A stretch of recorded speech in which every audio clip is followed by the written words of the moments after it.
Nevertheless, I look at the news feed and still everyone is engaged in the world and is involved in selling and buying the resources of another country. So in general, one can now conclude that it turns out the entire battle over the past 3 years was an advertising campaign for Russian lithium, lanthanum, cerium, praseodymium, and so on, other rare earth metals. But in general, right now, everything depends on Putin's endurance. How long Putin can manage to hide the true nature and his genuine lack of interest in any peace. He's currently putting on an act. He is currently adorning himself with these insignias of attention and legality. But solely just to add what is called gold to his uniform and then continue doing whatever he wants anyway. For this very reason, it is forbidden to even hint at any kind of demobilization at the front. Despite the fact that the orcs, who are closely monitoring in their surviving, not yet nailed down phones in their trenches and dirty burrows, are following political news. They are filled with hope. They don't want to go on the offensive. They don't want anything at all. They are sure that it will all end.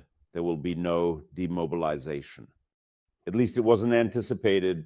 And those orcs who got caught in the trap of a contract or in the trap of mobilization, it was from these orcs, according to the Kremlin's idea, that garrisons were supposed to be formed on the captured lands. Because every settlement, every fortification, despite being ruined, must be supplied with military units. Otherwise, it's not an occupation, but a comedy. Camps for the interned, zones, special fortifications, all of this should spread and be positioned if everything is going according to Putin's plan on the occupied territories. And throwing in some rookies there is completely useless, because even a Ukraine half drowned in blood will engage in guerrilla warfare and kill mercilessly. Well, there are currently a few dozen settlements there. In the territory of the Donetsk and Luhansk regions, they are occupied, but even in them, and even in the most ruined, smoking, and turned to dust areas, it is still necessary to establish some garrisons, and they will be made from these very trench organizers, because Putin still has very big plans for the war. He will need a lot more to ensure occupation, because occupation is not just war.